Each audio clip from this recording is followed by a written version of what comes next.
வணக்கம். இரவு நேர பிரதான செய்திகள் வாசிப்பவர் கிருஷிகா. தலைப்புச் செய்திகள்.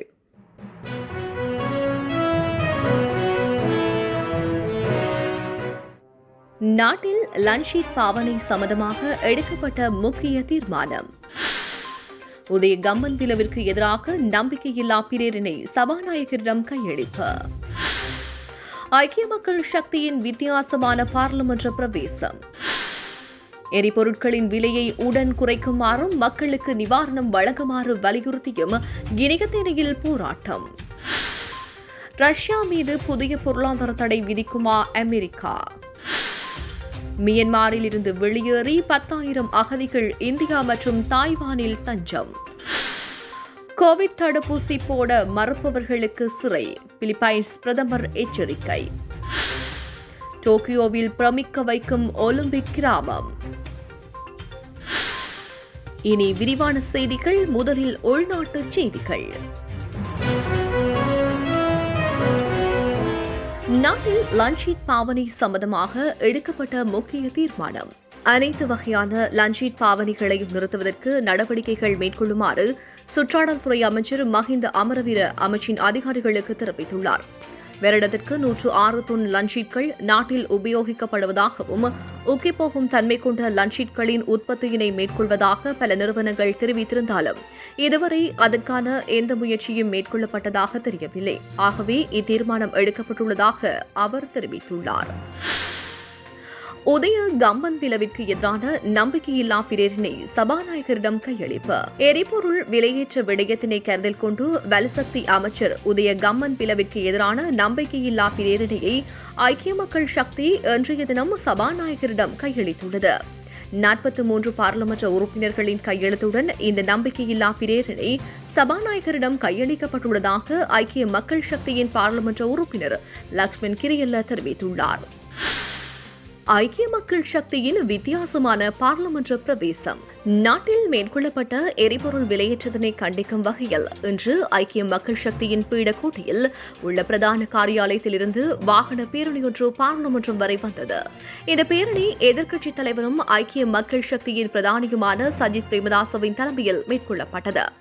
இந்த வாகன பேரணியில் சரத் பொன்சேகா முச்சக்கர வண்டியிலும் மேலும் சில பாராளுமன்ற உறுப்பினர்கள் உளவு இயந்திரங்களிலும் லொரிகளிலும் பாராளுமன்றம் வந்தமை குறிப்பிடத்தக்கது. யாழ் போதனா வைத்தியசாலைக்கு கொரோனா சிகிச்சைக்கு பயன்படும் 3 வெண்டிலேட்டர் கருவிகள் நன்கொடையாக வழங்கப்பட்டது.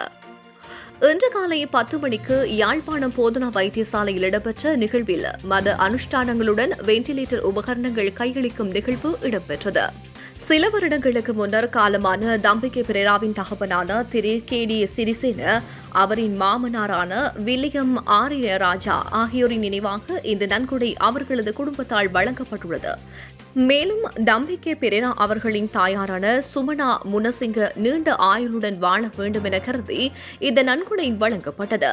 மிகவும் இக்கட்டான கொரோனா காலகட்டத்தில் வைத்தியசாலையின் அவசர சிகிச்சை பிரிவில் வெண்டிலேட்டர் கருவிகளின் தேவை மிக அவசியமானது என வைத்தியசாலையின் பணிப்பாளர் ஸ்ரீ பவானந்த ராஜா தெரிவித்துள்ளார். 13.5 மில்லியன் ரூபாய் பெறுமதியான உபகரணங்களை இன்றைய தினம் வழங்கி வைக்கப்பட்டது. இந்த நிகழ்வில் வைத்தியசாலை பணிப்பாளர், பிரதி பணிப்பாளர்கள் மற்றும் தம்பிகை பிரேராவின் குடும்பங்கள் பங்கேற்றனர். மட்டக்களப்பு, காத்தான்குடி, குர்லைப்பற்று மத்தை உட்பட 9 கிராம சேவக பிரிவுகள் முடக்கம். சுகாதார சேவைகள் பணிப்பாளர் வைத்தியர் நாகலிங்கம் வயூரன்.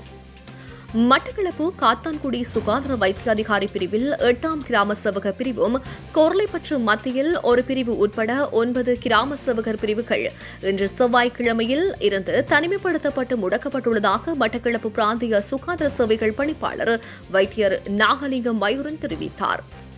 மாவட்டத்தில் தொடர்ந்தும் எழுமாறாக எடுக்கப்பட்டு வரும் ஆன்டிஜென் மற்றும் PCR பரிசோதனையில் தொற்று அதிகரித்து வருகின்றது. இந்த நிலையில் தொற்றாளர்கள் அதிகமாக கண்டறியப்பட்ட காத்தான்குடி சுகாதார வைத்திய அதிகாரி பிரிவில் உள்ள 164, 164A, 164B, 164C, 162A, 162B, 167C, 167B ஆகிய 8 கிராம சேவக பிரிவுகளும் கொர்லைப்பற்று மத்திய சுகாதார வைத்திய அதிகாரி பிரிவில் உள்ள 206C கிராம சேவக பிரிவு உட்பட 9 கிராம சேவக பிரிவுகளில் இன்றிருந்து தனிமைப்படுத்தப்பட்டு முடக்கப்பட்டுள்ளதுடன் மாவட்டத்தில் தற்போது 12 கிராம சேவக பிரிவுகள் தனிமைப்படுத்தப்பட்டு முடக்கப்பட்டுள்ளது என அவர் தெரிவித்தார். எரிபொருட்களின் விலையை உடன் குறைக்குமாறும் மக்களுக்கு நிவாரணம் வழங்குமாறும் வலியுறுத்தி கினிகத்தேனியில் போராட்டம். அதிகரிக்கப்பட்டுள்ள எரிபொருட்களின் விலையை உடன் குறைக்குமாறும் மக்களுக்கு நிவாரணம் வழங்குமாறு வலியுறுத்தியும் மக்கள் விடுதலை முன்னணியால் நாடு தழுவிய ரீதியில் போராட்டம் முன்னெடுக்கப்பட்டு வருகின்றது. இதன் ஒரு அங்கமாக கினிகத்தேனி நகரில் இன்று எதிர்ப்பு ஆர்ப்பாட்டம் முன்னெடுக்கப்பட்டது. சுகாதார நடைமுறைகளை பின்பற்றி ஏற்பாடு செய்யப்பட்டிருந்த இந்த போராட்டத்தில் ஜேவிபியின் செயற்பாட்டாளர்கள் பங்கேற்றிருந்தனர். மக்களின் வாழ்வாதாரம் பெரிதும் பாதிக்கப்பட்டுள்ள நிலையில் மரத்திலிருந்து விழுந்தவரை மாடு முட்டுவது போல எரிபொருட்களின் விலையை அரசாங்கம் அதிகரித்துள்ளது. இதனால் மக்களுக்கு பெரும் நெருக்கடி ஏற்பட்டுள்ளது. எனவே எரிபொருட்களின் விலை அதிகரிப்பு தீர்மானத்தை அரசு மீளப் பெற வேண்டும். அதேபோல் முன்னறிவிப்பு முன்னேற்பாடுகளின்றி ரசாயன உர பயன்பாட்டுக்கு தடை விதிக்கப்பட்டுள்ளது. இதனால் விவசாயிகளும் பாதிக்கப்பட்டுள்ளனர். விளைச்சல்களும் குறைந்து வருகின்றன. எனவே இதற்கான பொறிமுறையை அரசாங்கம் உடன் வகுக்க வேண்டும் எனவும் போராட்டத்தில் ஈடுபட்டவர்கள் வலியுறுத்தினர். ஜேவிபியினால் முன்னெடுக்கப்படும் குறித்த எதிர்ப்பு நடவடிக்கை நாளைய தினமும் நாட்டில் பல பகுதிகளிலும் முன்னெடுக்கப்படவுள்ளன. வெளிநாட்டுச் செய்திகள். ரஷ்யா மீது புதிய பொருளாதார தடை விதிக்குமா அமெரிக்கா? ரஷ்ய அதிபர் புடின் மற்றும் அமெரிக்க அதிபர் ஜோ பைடன் ஆகியோர் அண்மையில் சுவிட்சர்லாந்தின் ஜெனீவா நகரில் சந்தித்தனர். இதன்போது இருவருக்கும் இடையில் சுமூகமான பேச்சுவார்த்தை நடந்ததாக புடின் தெரிவித்துள்ளார்.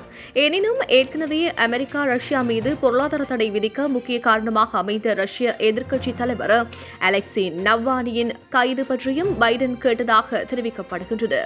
அலெக்சி நவால்னியின் கைதானது அரசியல் பழிவாங்கல் என அமெரிக்கா குற்றம் சாட்டி வருகின்றது. இந்த நிலையில் அலெக்சி நவால்னி விவகாரத்தில் ரஷ்யா மீது புதிய பொருளாதார தடைகளை விதிக்க அமெரிக்கா தயாராகி வருவதாக அமெரிக்க தேசிய பாதுகாப்பு ஆலோசகர் ஜேக் ஷல்லிவன் தெரிவித்துள்ளார். தனியார் தொலைக்காட்சி ஒன்றுக்கு அளித்த பேட்டியின் போது இதுபற்றி அவர் தெரிவிக்கையில், அலெக்சி நவால்னி வழக்கில் ரஷ்யாவுக்கு எதிராக பொருளாதார தடைகளின் மற்றொரு தொகுப்பை நாங்கள் தயார் செய்து வருகின்றோம். நாங்கள் சரியான இலக்குகளை பெற தொகுப்புகளை உருவாக்கியுள்ளோம் என்பது உறுதிப்படுத்தப்பட்ட பின்னர் பொருளாதார தடை அறிவிப்பு வெளியாகும். அதை செய்யும் போது ரசாயன ஆயுதங்கள் தொடர்பாகவும் மேலும் பொருளாதார தடைகளை விதிப்போம் என கூறியுள்ளார். இவரின் இந்த அறிவிப்பு அமெரிக்க ரஷ்ய உறவில் இன்னும் விரிசலை ஏற்படுத்துமா என்ற நிலை உருவாகின்றது. மியான்மரில் இருந்து வெளியேறி 10,000 அகதிகள் இந்தியா மற்றும் தாய்வானில் தஞ்சம். மியான்மரில் கடந்த பிப்ரவரி மாதம் 1ஆம் தேதி முதல் அந்நாட்டு அதிபர் வின் மைண்ட், கட்சித் தலைவர் ஆங் சான் சூச்சி ஆகியோரை வீட்டுக்காவலில் வைத்து ராணுவம் ஆட்சி மேற்கொண்டு வருகின்றது. தங்களுக்கு ஜனநாயக ஆட்சியே தேவை என ஆரம்பம் முதல் அந்நாட்டு மக்கள் போராட்டங்களை மேற்கொண்டு வருகின்றனர். அவர்களை அந்நாட்டு ராணுவம் இரும்பு கரம் கொண்டு அடக்கி வருகின்றது. இந்நிலையில் அங்குள்ள நிலையினை கருதி மக்கள் உயிரச்சம் காரணமாக இந்திய மற்றும் தாய்லாந்து நாடுகளுக்கு அகதிகளாக இடம்பெயர்ந்து வருகின்றனர். அங்குள்ள மக்கள் நாளுக்கு நாள் அதிக பாதிப்புகளுக்கு உள்வாதலால் ஒரு சில ஆயுத குழுக்களுடன் இணைந்து போராட்டங்களை முன்னெடுக்க முயற்சித்து வருகின்றனர். இன்னும் பலர் சொந்தமாக ஆயுதங்களை தயாரித்து ராணுவத்துடன் போராட முயற்சிக்கின்றனர். இதனால் 1,75,000 பேர் தற்போது வரை இடம்பெயர்ந்துள்ளதாக ஐக்கிய நாடுகள் சபையின் மியான்மருக்கான தூதர் கிறிஸ்டைன் ஸ்ட்ரான் பர்கனர் தெரிவித்துள்ளார். அவர்களில் 10,000 பேர் இந்தியா மற்றும் தாய்வான் நாடுகளில் தஞ்சம் அடைந்துள்ளனர் என்றும் உலக நாடுகள் இணைந்து மியான்மர் பிரச்சினைக்கு முடிவு காண முன்வர வேண்டும் என்றும் இலையில் பிராந்தியத்தில் அமைதிக்கு அச்சுறுத்தல் ஏற்படும் என்றும் அவர் தெரிவித்துள்ளார். குவைட்டில் வீட்டு பணிப்பெண்கள் சாரதிகள் என்று அனைவருக்கும் தடுப்பூசி ஏற்றும் பணிகள் ஆரம்பிக்கப்பட்டுள்ளது.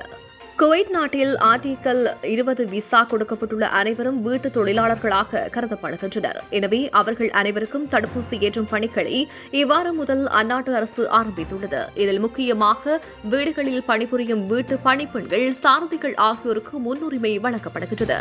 எனவே இது சம்பந்தமாக அனைத்து வீட்டு உரிமையாளர்களுக்கும் அறிவிக்கப்பட்டுள்ளதாக அந்த நாட்டு அரசு தெரிவித்துள்ளது.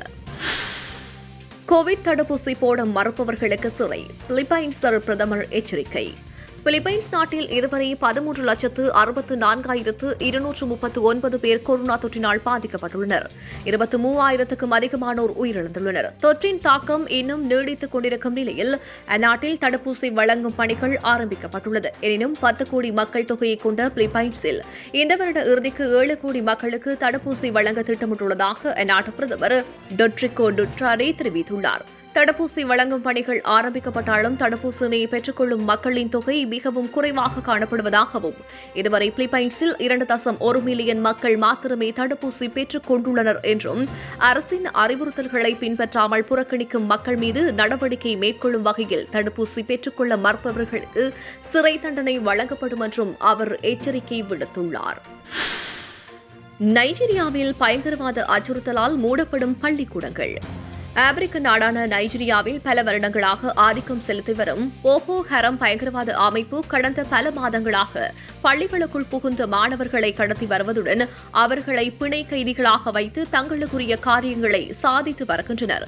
அத்துடன் அதில் ஒரு சிலருக்கு ஆயுத பயிற்சிகள் அளித்து அவர்களையும் தங்கள் இயக்கங்களில் சேர்த்துக் கொள்கின்றனர்.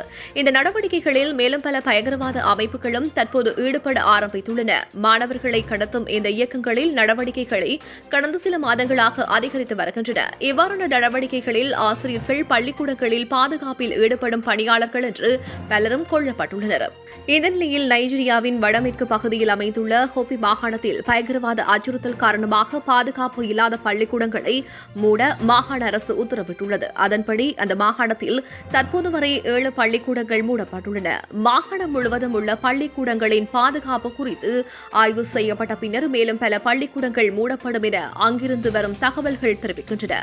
குறிப்பிட்ட பிரதேசங்களில் பள்ளிக்கூடங்களில் கல்வி பயிலும் மாணவர்களின் பெற்றோர்கள் தங்கள் பிள்ளைகளின் பாதுகாப்பிற்கு உத்தரவாதம் இல்லை. எனவே அரசு தகுந்த நடவடிக்கைகளை எடுக்க வேண்டும் என முன்வைக்கப்பட்ட கோரிக்கைக்கு அமைய இந்த தீர்மானம் எடுக்கப்பட்டுள்ளது என அந்நாட்டு செய்திகள் தெரிவிக்கின்றன.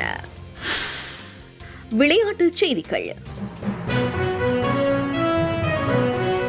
டோக்கியோவில் பிரமிக்க வைக்கும் ஒலிம்பிக் கிராமம். கடந்த வருடமே ஜப்பானின் டோக்கியோ நகரில் நடக்க வேண்டிய ஒலிம்பிக் போட்டிகள் கொரோனா தொற்றின் காரணமாக இவரிடத்திற்கு மாற்றப்பட்டுள்ளது. இந்நிலையில் அங்கு ஒலிம்பிக் போட்டிகளில் பங்கு பெற்றும் வீரர்களுக்காக அமைக்கப்பட்டுள்ள ஒலிம்பிக் கிராமம் அனைவரையும் ஆச்சரியத்தில் ஆழ்த்தியுள்ளது. 44 ஹெக்டேயர் பரப்பளவில் 23 அடுக்குமாடி குடியிருப்புகள் கட்டப்பட்டுள்ளது.